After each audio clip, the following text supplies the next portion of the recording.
Alors, comme vous le savez, la métropole Aix-Marseille-Provence est une métropole innovante, disruptive, avec des filières d'excellence de rang mondial, international.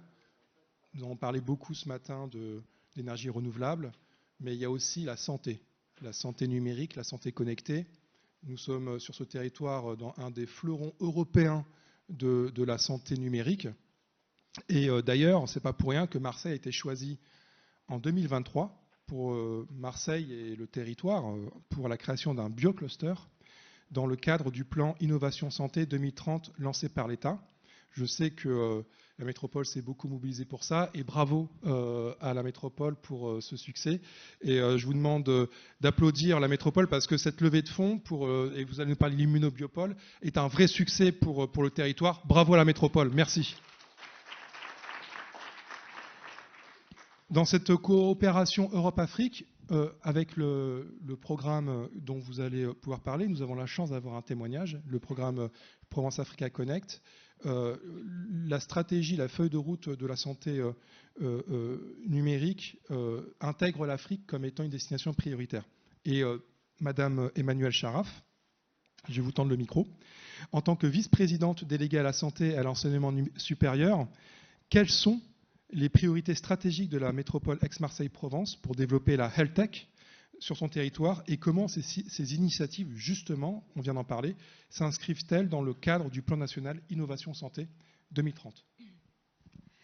Bon, je vous remercie d'abord pour cette introduction et puis cette question qui est vraiment très pertinente. D'abord, quelques chiffres. La santé, c'est une des 6 filières d'excellence de notre territoire métropolitain, qui a été donc choisie et validée comme telle, votée à l'agenda du développement économique en juin 2022. Donc c'est quelque chose qui est acté, c'est très original d'ailleurs d'avoir mis la santé dans l'agenda du développement économique. La health tech, ça donne bien l'orientation que veut prendre la métropole dans ce domaine.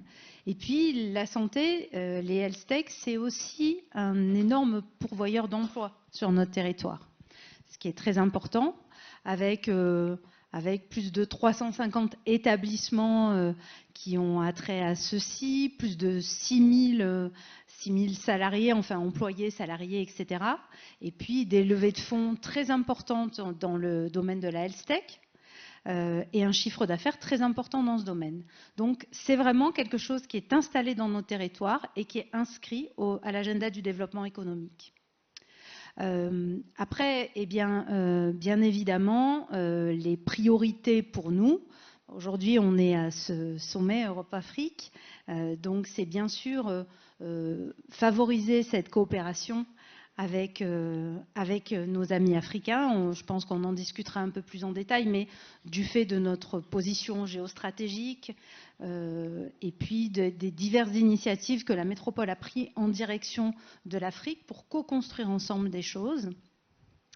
Et puis, vous en avez parlé, on est destinataire du Marseille Immunobiocluster, qui a été inscrit dans le plan France Santé 2030. Ce biocluster, en fait, va complètement changer la face de notre territoire, puisqu'il y a 100 millions d'euros qui arrivent de l'État et qui visent, en fait, à montrer, d'abord c'est une reconnaissance pour nous, puisque ça montre l'excellence du territoire dans le domaine de l'immunologie. C'est un partenariat public-privé qui vise à aller vers l'internationalisation de notre savoir-faire, à la fois sur le plan académique, mais aussi sur le plan des entreprises. Et c'est ça qui est très important, et dont, évidemment, les entreprises africaines et autres pourraient profiter également. Donc ce MIB va, je pense, totalement modifier notre territoire. Et je vous remercie d'avoir signalé l'investissement de la métropole, et notamment de sa présidente, qui a été une des premières à tirer la sonnette d'alarme, Madame Vassal, et à dire qu'il fallait absolument tous se mettre autour de la table pour réussir cet appel à projet. Merci beaucoup. Merci Emmanuelle Charaf. Dans la poursuite de ce que vous venez de dire, et vous avez mentionné cette profondeur stratégique au niveau international, la métropole Aix-Marseille-Provence sous l'impulsion de sa présidente, comme vous le dites, a lancé un programme destiné à attirer les talents, les startups à impact, les startups créatrices de richesses et d'emplois pour qu'elles fassent leur passage à l'échelle à l'international en choisissant l'Europe, la France et Marseille, le programme Provence Africa Connect. Donc la métropole joue un rôle central et accompagne ces startups à créer de la valeur sur le territoire. Comment cette collectivité accompagne ces entrepreneurs et notamment quelle est leur contribution à l'écosystème health tech local? Alors je vous remercie aussi d'avoir signalé cette action qui est quand même très originale. Je pense que déjà c'était une évidence puisque il y a ce programme Emerging Valley que vous avez largement porté et qui est également soutenu par la métropole depuis le début et donc qui montre vraiment cette volonté de co-construction d'une feuille de route santé co-construite dans le domaine de la health tech et des medtech, de la e-santé, etc.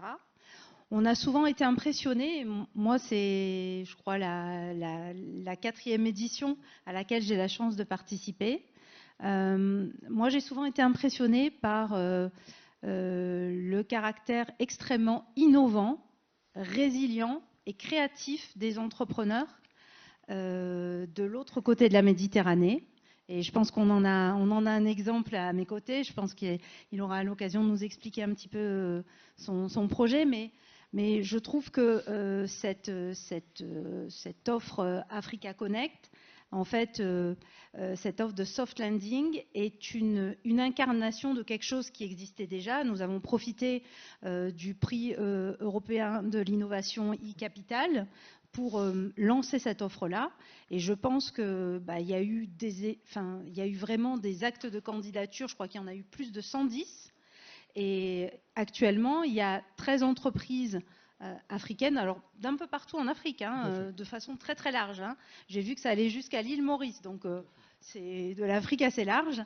Et donc, il y a 13 entreprises qui là sont accompagnées. Donc, je pense que c'est un acte très fort. Je pense que la métropole, du fait de sa position géostratégique, du fait de son câblage, puisqu'on a 16 câbles, on a notamment le dernier câble qui va raccourcir les délais, et on sait en termes de e-santé comme ça peut être important de gagner quelques millisecondes, surtout quand on est dans l'urgence. Donc je pense qu'on est dans une position à la fois géostratégique, à la fois culturelle, puisque de toute façon il y a une forte histoire qui nous lie, qui lie notre territoire avec l'Afrique. On a quand même des instituts, notamment l'IRD, dont on a fêté les 80 ans il n'y a pas très longtemps. Et d'ailleurs, la métropole soutient tous les programmes que développe et co-développe l'IRD avec l'Afrique. Donc c'est une autre des actions. Et puis évidemment, c'est comme on l'a dit, enfin comme je viens de le dire, mais je me répète parce que c'est vraiment culturel. Il y a énormément d'Africains sur notre territoire et nous-mêmes, nous sommes très proches de l'Afrique. Donc, je pense qu'on a toutes les raisons pour aller dans cette direction-là et pour co-construire ensemble l'avenir de ces entreprises-là. Merci beaucoup. Je m'en applaudir très chaleureusement, Madame Emmanuelle Charaf. Et la transition est parfaite, puisque justement, à vos côtés, Joseph Holloway, qui est un entrepreneur, fondateur d'une start-up e-santé africaine, Dr Connect, qui bénéficie actuellement du programme Provence Africa Connect et qui s'installe pour créer de la richesse sur notre territoire et faire du gagnant-gagnant. Dear Joseph, Dr Connect is a remarkable example of preventive telemedicine solution with successful deployments in Africa, but also in North America, in the United States. What opportunities do you see within the Provence Africa Connect program to contribute to the health tech ecosystem in this region? Thank you for having me. You will know, if you know Africa very well, our first point of call destination is Europe. People go to America, but majority of Africa, the places we go is UK, Germany, France, Denmark, and so many places. So seeing the soft landing program embracing preventive care, because if Europe can lead in that area of prevention, making sure that people are not sick before they seek care, that will give an opportunity to other African countries to follow suit. For example, our president in Nigeria is currently in France making deals. Imagine France leading that charge of making preventive care front and center in healthcare. Then it makes a lot of sense to other African countries to follow through. And so the benefit of this association with us doing soft landing is to replicate the success we have in Nigeria, where we have over 500,000 users on our platform enjoying our preventive healthcare solution. Doing that in Marseille and having the same kind of success, we reverberate all over Europe and can become a reviver of a sort in healthcare. Thank you, Joseph. Joseph is one of the 13 startups that are currently incubated with another strong partner of the Metropolis, Eurobiomed, and we can really congratulate Joseph. Thank you, Joseph. Je vous demande de l'applaudir. And the only Anglophone country, the only Anglophone startup. The only Anglophone startup of the cohort. I will come back to you a little bit later, but je rebascule sur le français. Nous avons la chance, et pour moi c'est un vrai plaisir d'accueillir Jérôme. Jérôme qui est le secrétaire général de l'AMAD. L'AMAD, c'est l'association pour l'enfance de la princesse Caroline de Monaco, et qui est un ami de longue date d'Emerging Valley, qui vient, je crois, quasiment tous les ans depuis 2019. Et cette association monégasque a lancé l'initiative Tech for Child, donc c'est une initiative majeure en faveur de la santé numérique, de la health tech, en particulier pour les enfants. La protection, la santé des enfants, notamment de la base de la pyramide, vraiment les personnes les plus précaires, les plus fragiles. Est-ce que vous pouvez nous présenter, donc Monaco c'est pas très loin, on est un peu dans la même région, donc on voit tout un écosystème presque régional. Est-ce que vous pouvez nous présenter un peu les actions que vous menez au niveau de l'AMAD pour développer la santé numérique en Afrique, les partenariats que vous montez avec des sociétés civiles africaines grâce justement à ce programme Tech for Child qui repose en fait sur des applications mobiles numériques qui viennent en aide aux populations les plus fragiles et notamment dans le domaine de la santé. Je pense que beaucoup d'acteurs ont envie de découvrir un peu plus ce que vous faites. Écoute, merci Samir. Comme tu l'as dit, on est des habitués de Emerging Valley. Et je voulais dire en introduction que ton livre nous a beaucoup inspirés. Alors je voulais te rendre hommage parce que si on a créé ce programme Tech for Child, c'est en grande partie après la lecture de ton livre. Alors l'AMAD, c'est une association mondiale des amis de l'enfance. C'est une institution monégasque, une vieille institution monégasque, je dirais, qui est dédiée à la protection de l'enfance. Alors on a décidé de se positionner sur la philanthropie impact. Alors c'est quelque chose qui est assez... je dirais assez nouveau, qui existe déjà par ailleurs aux États-Unis ou dans un certain nombre de pays, mais qui est sur notre vieux continent européen et qui est peut-être quelque chose qui n'est pas encore très usité. Alors, l'AMAD est dédiée à la protection de l'enfance vulnérable à travers le monde et je voudrais vous partager notre expérience concrète du terrain. C'est vrai que je suis ingénieur de formation et un généraliste et on a appliqué un peu cette analyse je dirais, d'un métier d'ingénieur à la protection de l'enfance, mais tout en restant, bien sûr, conservant cette valeur humaine qui est fondamentale dans ce qu'on fait. Alors, quand on parle de l'enfance vulnérable, tout de suite, alors on connaît les problématiques d'accès à l'éducation, d'accès à la santé, de la protection. Et un des enjeux majeurs sur le continent africain, on travaille beaucoup sur le continent africain, c'est l'accès à l'énergie. Parce que sans accès à l'énergie, comment voulez-vous imaginer l'accès aux soins, l'accès à l'éducation, ça.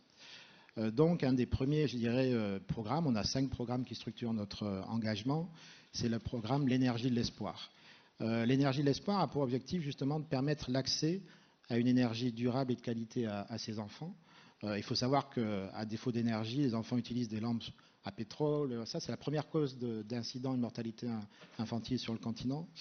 Une fois que l'énergie, c'est une vraie opportunité pour pouvoir accéder pour les enfants à du contenu digital et à du contenu approprié. Alors moi, j'étais expérience de terrain. Avant de me lancer ce programme-là, je suis allé voir un peu ce qui se passait dans différents pays, notamment au Kenya. Et j'avais été choqué par une image où j'étais dans un bidonville de Nairobi avec un opérateur très connu qui installe des panneaux solaires individuels, un système de pay-as-you-go, ce que j'avais lu dans ton livre, que j'avais découvert, donc je suis allé sur place. Et en découvrant là, je me suis retrouvé devant une famille qui était devant une télévision quoi, et qui regardait la télé. Alors, rien de répréhensible à regarder la télévision, mais l'opérateur qui vendait les panneaux solaires, derrière, une fois qu'il avait produit les panneaux solaires, il vendait des télés. Alors on s'est dit, pourquoi on ne pourrait pas vendre du contenu digital, ou en tout cas rendre possible l'accès du contenu digital de qualité et des applications mobiles. Et c'est comme ça qu'est née l'initiative Tap for Child. Et l'initiative Tap for Child, c'est une initiative qui se propose de fédérer cet écosystème nécessaire à l'émergence, à l'identification de ces applications mobiles, et puis après d'aller pouvoir les diffuser, les tester sur le terrain et avoir un retour. Et donc la MAD se positionne un peu comme ce tiers de confiance entre cet écosystème qui est sur le terrain, parce qu'on part toujours du terrain. Ça, c'est quelque chose de fondamental, parce qu'on peut avoir la meilleure des technologies, mais il faut répondre aux besoins locaux. Et puis ensuite, ici, avec à la fois des gens en capacité de développer ces applications-là, à la fois quand on a des innovations, de pouvoir les partager pour donner du sens au terrain, et puis ensuite des bailleurs de fonds, des donateurs. Donc très rapidement.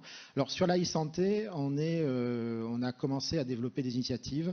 On est sur la prévention de la mortalité infantile. C'est un gros problème, un gros sujet de préoccupation en Afrique. Et c'est avec une application qui s'appelle Zero Mother Die, qui permet justement aux mamans d'avoir, grâce à leur téléphone, un suivi médical. Et s'il y a un problème, la sage-femme de référence est tout de suite alertée et il y a l'information préalable pour ça. On travaille aussi, on a un autre programme qui s'appelle Dignité pour les femmes. Alors un gros souci pour les jeunes filles sur le continent africain. On travaille sur la prévention du décrochage scolaire. Il faut savoir qu'une jeune fille sur deux qui n'a pas accès aux protections intimes au collège décroche du collège, ne va plus au collège. Donc, comment faire ? On travaille avec des entrepreneurs sociaux en Afrique, au Burkina Faso, au Burundi, pour produire localement des protections intimes et pour que ces jeunes filles puissent accéder aux protections. Et de là, de travailler justement c'est un partenaire au Burundi qui nous a dit, écoutez, nous, on aimerait bien une application mobile justement pour permettre à ces jeunes filles de suivre leur cycle, d'avoir des informations sur la santé reproductive. Et c'est ce qu'on a développé, c'est une application qui s'appelle Oki, et qui fonctionne, qu'on développe et qu'on souhaite justement après partager avec d'autres partenaires sur le continent africain. Donc je lance un appel si ici vous êtes intéressé par ce genre d'application. On est tout à fait ouvert à discuter. Eh bien, l'appel est lancé. Donc, si vous avez une solution application mobile pour la santé infantile et pour également les solutions type Zero Mother Die et aussi la solution pour permettre aux jeunes filles d'éviter le décrochage scolaire par rapport aux problématiques que vous avez évoquées, il y a le programme Tech for Child auquel vous pouvez candidater et être accompagné par la MAD. Merci beaucoup, je vous demande d'applaudir Jérôme. Vous voyez que dans le sud de la France, on a quand même une vraie vision pour la e-santé à l'international. Je reviens vers vous, ou je vais peut-être plutôt vous donner le mot de la fin, Madame la vice-présidente. Je vais poser une dernière question à Joseph, et après je vais vous faire conclure cette plénière pour avoir votre vision. Dear Joseph, what types of partnerships could serve as model for win-win co-innovation strategies in health between Europe and Africa? We are running short of time. So basically, Africa is going to be the largest people living on Earth in the next decade. So if Europe is not making that investment now and that partnership, that is late. And the best way to save money and to keep us alive is to stay on the forefront of preventive health. And the people that can have that money to fund such projects and research is Europe and America. And we'll be very happy in Africa to see Europe take the charge and lead the charge in the area of preventive care, so that we can increase longevity for people in Europe and Africa as a whole. Thank you, Joseph. 2 minutes. Il a vraiment tenu le challenge. C'est un pro du pitch. Hein. C'est un pro du pitch. Donc, thank you very much. I ask you to a big round of applause for Joseph. Madame la présidente, la vice-présidente, Emmanuelle Charaf. Donc, nous disposons d'un écosystème florissant de 600 entreprises en e-santé et de start-up internationales sur notre territoire. Et Dr Connect en fait partie, territoire Aix-Marseille-Provence. Donc notre territoire est en train, depuis tout à l'heure, moi je dis que nous pouvons être le leader de l'innovation en Europe, mais nous sommes déjà en train de devenir une référence au niveau européen sur notamment la e-santé. Quels sont les prochains défis pour faire de ce modèle une success story internationale, tout en renforçant les liens notamment avec l'Afrique ? Eh bien, d'abord, je voudrais juste rebondir sur ce qu'a dit Joseph. C'est vrai que la prévention, c'est vraiment au cœur du système de santé. Et d'ailleurs, notre État français l'a bien compris, et notamment dans le cancer, qui est vraiment le domaine que je connais le mieux. Eh bien, ça fait partie des priorités du plan décennal de lutte contre les cancers, la prévention et le dépistage. Donc, il faut vraiment mettre l'accent dessus. Vous avez tout à fait raison. Eh bien, pour le territoire, évidemment, je pense que vous avez souligné que nous avions plus de 600 entreprises en termes de health tech. On a des levées de fonds sur le territoire qui sont hyper importantes, puisqu'on a fait 730 millions de levées de fonds, avec un ticket moyen dans ce domaine-là des health tech à 22 millions, ce qui est quand même pas mal. On a des entreprises qui sont quand même qui émanent vraiment de notre territoire, comme Provepharm, comme Imcheck Therapeutics, comme Enovacom aussi, dans le domaine un peu plus technique. Et j'en oublie plein, hein, évidemment. Il y a Veracyte, puisqu'on est le territoire avec le siège européen de ce géant de la génomique californienne. Donc c'est pas mal quand même. Donc ça montre qu'on est attractif. Et donc avec cette attractivité, eh bien évidemment, pour nous, il est très important de co-construire l'innovation avec l'Afrique, à la fois pour qu'eux aient cet accès à cette internationalisation que finalement on va prendre et qu'on est en train de prendre et qui va ne faire que croître avec ce projet de biocluster, mais également eh bien, pour nous aller combler des manques ou se positionner sur le territoire africain quand il y a des compétences qui sont spécifiques à notre territoire. Donc je pense que c'est gagnant-gagnant, win-win, et je pense qu'on est vraiment sur la bonne voie. Je pense que nos amis de l'autre rive de la Méditerranée pourront vraiment aussi largement avoir leur place dans l'attractivité du Marseille Immunobiocluster et en profiter, ça c'est sûr. Merci beaucoup. Je vous demande d'applaudir Madame Emmanuelle Charaf, vice-présidente. J'imagine aussi que des synergies des ponts peuvent se faire avec des initiatives comme la MAD et ce que porte Monaco. On n'est pas très loin, hein. C'est 4 heures en TER. Hein. Voilà. C'est 4 heures. Hein. On s'arrête à Nice après. Et je pense qu'il y a peut-être des choses à faire en termes de mutualisation, pourquoi pas même d'accompagnement conjoint de projet. Est-ce que vous voulez réagir à ce que... Ah ben écoutez, oui, tout à fait. Nous, on serait très heureux de travailler ensemble. De toute façon, c'est quelque chose qu'on peut mener qu'en réseau, qu'en partenariat, de s'inspirer mutuellement. Et puis vous avez à Marseille, c'est évident, un atout majeur pour cette relation avec l'Afrique. Donc très volontiers. Merci beaucoup. Merci Jérôme. Je pense qu'on peut applaudir nos 3 panélistes pour cette discussion. Comment faire émerger un modèle de référence health tech euro-africain. Merci Madame la vice-présidente Emmanuelle Charaf. Thank you Joseph. Merci beaucoup Jérôme. On peut les applaudir et c'est la photo de famille.